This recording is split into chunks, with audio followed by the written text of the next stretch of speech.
Dalam kehidupan umat Hindu di Bali, tidak pernah bisa lepas dari upakara dan upacara. Upakara atau sesajen, yang dikenal secara umum disebut dengan istilah Banten, yang memiliki makna dan fungsi yang sangat penting dalam kehidupan masyarakat Hindu di Bali. Di Bali, sesajen atau Banten memiliki nilai religius dan nilai magis tersendiri, sehingga Banten atau bebantenan sangat penting, dan berkaitan dengan kehidupan agama Hindu di Bali. Dalam cara pembuatannya dan cara meletakkan Banten pun, tidak bisa sembarangan, karena harus sesuai dengan aturan yang berlaku. Jenis dan bentuk Banten juga sangat dipengaruhi oleh desa, kala, patra, atau tempat, waktu, dan keadaan di desa adat atau desa pakraman. Dalam konsepnya, Banten itu disusun berdasarkan triangga atau badan, sebagai alat pembanding atau pengukur. Ada yang berkedudukan di hulu atau kepala, di tengah atau madya sebagai badan, dan bagian teben sebagai kaki. Berikut ini, akan dibahas kenapa umat Hindu di Bali memakai sesajen atau Banten dalam pelaksanaan ajaran agamanya. Yang pertama, dalam Lontariatnya, Prakirti disebutkan bahwa, semua jenis Banten atau upakara adalah merupakan simbol diri, lambang kemahakuasaan Hyang Widi, dan sebagai lambang buana agung atau alam semesta. Yang kedua, Banten adalah cara sederhana dan mudah untuk berkomunikasi dengan Sang Pencipta atau Sang Hyang Widi. Dengan melalui berbagai perwujudannya, Banten merupakan wujud doa dan pujaan. Karena doa dan pujaan tidak selalu harus berwujud kata-kata, akan tetapi juga dalam wujud kebendaan atau Banten, yang memiliki makna secara simbolis sebagai bentuk persembahan, rasa syukur, penghormatan, dan juga doa pujaan kepada Tuhan. Yang ketiga, Banten adalah persembahan suci sebagai buah dari pemikiran untuk dapat menyampaikan rasa cinta, bakti dan kasih kepada Tuhan. Yang keempat, Banten adalah korban suci yang tulus ikhlas sebagai perintah dari Tuhan. Dalam kitab Bhagavad Gita, bab 3, sloka 10 menjelaskan bahwa, pada awal penciptaan, Tuhan telah menciptakan alam semesta beserta makhluknya melalui persembahan suciyatnya, dan memberkahi mereka dengan bersabda, "Berbahagialah engkau dengan pelaksanaan korban suci ini sebab pelaksanaannya akan menganugerahkan segala sesuatu yang dapat diinginkan untuk hidup bahagia." Jadi umat Hindu mempersembahkan Banten atau sesajen merupakan perintah Tuhan, dan agama Hindu tidak mengenal istilah menyekutukan Tuhan. Yang kelima, Banten merupakan visualisasi dari ajaran Tattva dan Susila dalam agama Hindu, yang memiliki tujuan mengarahkan, menuntun manusia guna tumbuhnya sifat-sifat yang mulia dalam diri. Oleh sebab itu apa yang ada di balik Banten itu ternyata sangat kaya akan konsep hidup yang bersifat universal. Seperti, kebersamaan, pengorbanan suci dengan ikhlas, ajaran yoga, atau pengendalian diri, yang wajib diimplementasikan dalam kehidupan sehari-hari. Yang keenam, persembahan Banten dapat membebaskan dari dosa. Menikmati hasil alam ciptaan Tuhan tanpa mempersembahkannya terlebih dahulu adalah perbuatan dosa.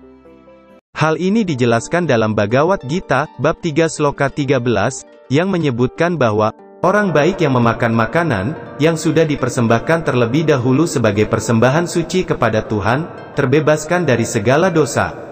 Sedangkan, mereka yang memasak makanan untuk kenikmatan diri sendiri, sesungguhnya mereka hanya memakan dosa. Dan yang ketujuh, pembuatan Banten akan mendorong pertumbuhan dan perputaran ekonomi dalam semua lapisan masyarakat.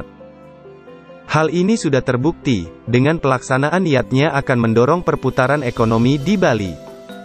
Semua hasil alam bisa dimanfaatkan dan diolah untuk upakara yatnya, bahkan bahan bakunya didatangkan langsung dari luar Bali, karena banyaknya kebutuhan untuk sarana yatnya. Hasil alam yang tidak laku bahkan tidak berarti di luar daerah Bali, namun di Bali menjadi bernilai tinggi, sehingga inilah yang menyebabkan laju pertumbuhan dan perputaran ekonomi di Bali sangat baik. Dengan menggunakan Banten dalam beriatnya, secara otomatis juga mewajibkan umat Hindu di Bali, menjaga kelestarian alam, menjaga hubungan dengan sesama manusia, dan juga hubungan dengan Tuhan, yang dituangkan dalam konsep Trihita Karana. Mungkin ada oknum yang mengatakan, bahwa pelaksanaan niatnya di Bali adalah pemborosan? Dan dalam pelaksanaan ajaran agama, cukup hanya dengan nama Smaranam, atau dengan hanya menyebut nama suci Tuhan? Jawabannya, tentu itu tidaklah benar. Para leluhur orang Bali dan juga di Nusantara ini, telah benar-benar memahami ajaran Weda. Bagi orang suci di masa lalu yang memiliki tingkat spiritual tinggi, yang datang ke Bali, telah memahami bahwa kitab suci Weda bukanlah hanya untuk dibaca dan dihafalkan semata. Akan tetapi, Weda memiliki makna yang luas dan mendalam, sehingga untuk mempelajari Weda dibutuhkan ajaran Itihasa dan Purana agar tidak salah menafsirkan setiap sloka dalam kitab suci Weda.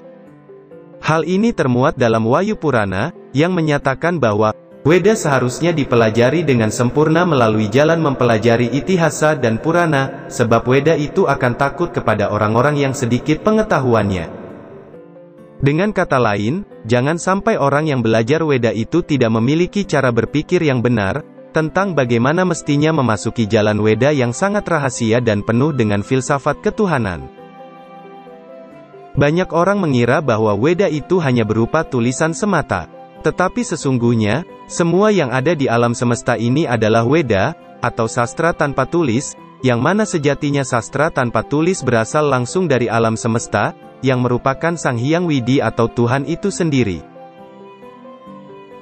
Sekarang ini, banyak oknum tertentu yang menganggap ajaran agama Hindu di Bali tidak sesuai dengan Weda. Hindu di Bali katanya harus kembali ke ajaran Weda. Anggapan yang keliru itu ada karena disebabkan kurangnya pemahaman terhadap ajaran Weda itu sendiri, sehingga adanya salah penafsiran pada kutipan sloka tertentu dalam Weda, yang menyebabkan terjadi kesalahpahaman tentang ritual, tradisi, dan juga adat di Bali. Ada juga anggapan bahwa pelaksanaan yatnya di Bali, dikatakan merupakan pemborosan dan menyebabkan kemiskinan. Hal itu sangatlah keliru, seperti yang telah sudah dibahas tadi tentang manfaat Banten dalam pelaksanaan yatnya yang lebih menekankan aspek laku spiritual, atau praktek keagamaan yang disisipkan melalui berbagai macam seni dan budaya Bali.